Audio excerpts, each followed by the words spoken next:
اس سے پہلے کہ ہم مسلمانوں کی طرف سے صلیبی جنگوں کے جواب اور ان جنگوں میں حصہ لینے والے غازیوں کی بات کریں، یہ ضروری ہوگا کہ ہم صلیبی جنگوں کے ان تمام کرداروں کی بات کریں کہ جو مغرب کی طرف سے ان جنگی مہمات میں شریک ہوئے۔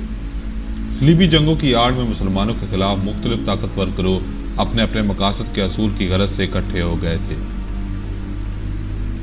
مغرب کی طرف سے جو اتحاد صلیبی جنگوں کے لیے بنا، اس کا ایک فریق بازنطینی سلطنت بھی تھا۔ بازنطینی سلطنت پچھلے کئی سو سال سے مسلمانوں سے بری طرح مار کھا چکی تھی، اور اب یہ بات واضح ہو چکی تھی کہ یہ تنہا مسلمانوں کا مقابلہ کرنے کی سکت نہیں رکھتی۔ سلجوق سلطان عرب ارسلان نے 1071 عیسوی میں مینزیکنڈ کی جنگ میں بازنطینی سلطنت کو جو اپنا ناز شکست دی، جس کے نتیجے میں بازنطینی حکمران کو بھی گرفتار کر لیا گیا، وہ عیسائیوں کے لیے انتہائی ذلت امیز بات تھی، اور اب وہ یہ خوف محسوس کر رہے تھے کہ مسلمان کونیا کے شہر کو اپنا مرکز بنانے کے بعد اب قسطنطنیہ کی جانب بڑھیں گے۔ اگر مسلمان قسطنطنیہ فتح کر لیتے ہیں تو یہ بازنطینی سلطنت کی حتمی موت ہوتی ہے۔ اسی خوف کے تحت بازنطینیوں نے پوری عیسائی دنیا میں یہ واویلا کرنا شروع کر دیا کہ بازنطینی سلطنت اور عیسائی دنیا کو مسلمانوں سے خطرہ لاحق ہے، اور اس کے لیے عیسائی دنیا کو اپنی حفاظت کے لیے متحد ہونا ہوگا۔ ان کا مقصد یہ تھا کہ باقی عیسائی دنیا سے مدد لے کر مسلمانوں کو اپنے مشرقی علاقوں، جن پر سلجوق سلطانوں نے قبضہ کر لیا تھا، سے باہر نکال کریں اور اپنی مشرقی سرحدوں کی حفاظت بنائیں۔ اس جنگ سے بازنطینی حکمرانوں کا یہی مقصد وابستہ تھا، لیکن انہیں اس بات کا اندازہ نہ تھا کہ صرف عیسائی دنیا کی مشرقی سرحدوں کی حفاظت کے لیے لڑی جانے والی یہ جنگ آنے والے 250 سالوں پر محیط ہو جائے گی، اور اس جنگ کے نتیجے میں لگ بھگ 1.5 کروڑ انسان متاثر ہوں گے، اور آنے والی صدیوں تک اس کے اثرات مرتب ہوتے رہیں گے۔ مشرقی یورپ اور قسطنطنیہ میں اس جنگ کے شروع ہونے سے پہلے ہی مغربی یورپ میں مسلمان اور عیسائیوں کے درمیان تصادم جاری رہا۔ اندلس پہلے ہی تقریباً 300 برس سے مسلمانوں کے قبضے میں تھا، اور مغربی یورپ میں یوسف بن تاشفین نے جنگ زلاقہ میں عیسائیوں کو جو عبرتناک شکست دی، اس کے نتیجے میں جزیرہ نما ایبیریا بھی مسلمانوں کے قبضے میں آ گیا، اور اندلس پر مسلمانوں کی حکومت ایک بار پھر مستحکم ہو گئی۔ اس شکست سے عیسائی آتش انتقام میں جلس اٹھے۔ روم میں موجود پوپ اور مغربی یورپ کے ممالک مثلاً جرمنی، فرانس اور انگلستان کے عیسائیوں کو بھی اس بات کا قلق تھا کہ وہ مسلمانوں کو اسپین سے نکالتے نکالتے رہ گئے، اور یوسف بن تاشفین کی دخل اندازی کی وجہ سے ان کا یہ خواب شرمندہ تعبیر نہ ہو سکا۔ بازنطینی حکمرانوں نے جب یہ دیکھا کہ پوپ اور مغربی یورپ کے عیسائیوں کو بھی مسلمانوں پر شدید غصہ ہے، تو اس نے ان کی جانب دوستی کا ہاتھ بڑھایا اور کہا کہ آپ قسطنطنیہ ہیں تاکہ یہاں سے سلجوق مسلمانوں کے علاقوں میں داخل ہوا جائے۔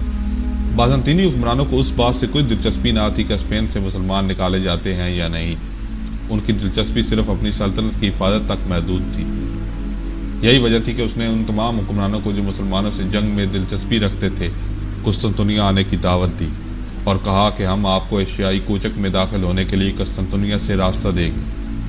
موجودہ ترکی کے تمام ایشیائی علاقے جو کہ آبنائے باسفورس کے مشرق میں واقع ہیں، اس وقت تک مسلمان سلجوق سلطنت کے قبضے میں آ چکے تھے، اور کونیا کا مشہور شہر اس مضبوط سلجوق سلطنت کا دارالحکومت بن چکا تھا۔ آنے والے وقتوں میں اسی کونیا میں مولانا جلال الدین رومی رحمۃ اللہ علیہ اور شمس تبریز رحمۃ اللہ علیہ تشریف لائے، اور ان کی وجہ سے آج بھی یہ شہر پوری دنیا کے لیے ایک روحانی کشش رکھتا ہے۔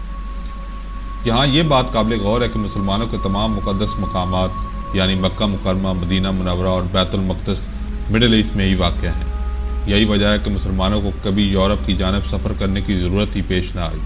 علاوہ ازیں یورپ اس وقت تاریک دور میں تھا، اور وہاں جو بھی ترقی اور تعلیم کی طرف قدم اٹھاتا اسے جادوگر کہہ کر زندہ جلا دیا جاتا۔ فرانس اور انگلستان کی گلیوں میں کیچڑ اور غلاظت کی وجہ سے چلنا دو پر ہو جاتا۔ طاعون جیسی بیماریاں عام تھیں۔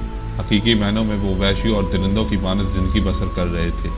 ایسی صورتحال میں وہاں مسلمانوں کی نہ تو کوئی تجارتی مفادات تھے اور نہ ہی مذہبی مقاصد، لہذا مسلمان سیاحت یا تجارت کے لیے یورپ جانے میں قطعاً دلچسپی نہ رکھتے۔ اس کے برعکس یورپ کے جن علاقوں پر مسلمانوں نے قبضہ کر لیا تھا، مثلاً اسپین، وہاں ایک شاندار تہذیب قائم تھی۔ غرناطہ اور قرطبہ پوری دنیا کے علمی، تجارتی اور تہذیبی مراکز تھے۔ دوسری جانب عیسائیوں کے تمام مذہبی اور مقدس مقامات مسلمانوں کے علاقے میں تھے۔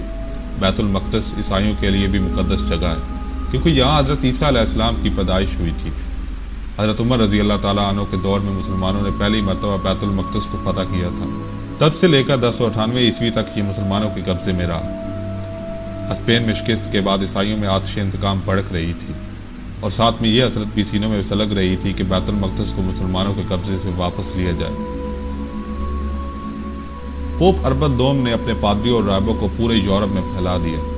انہوں نے نفسیاتی جنگ کے ذریعے اشتعال انگیزی پھیلائی اور یہ جھوٹا پروپیگنڈا کیا کہ بیت المقدس میں عیسائیوں کے ساتھ بہت ظلم روا رکھا جا رہا ہے، جبکہ حقیقت یہ تھی کہ حضرت عمر رضی اللہ تعالیٰ عنہ کے دور سے لے کر صلیبی جنگوں کے آغاز تک بیت المقدس میں کسی بھی عیسائی کو نہ تو قتل کیا گیا اور نہ ہی ظلم کیا گیا۔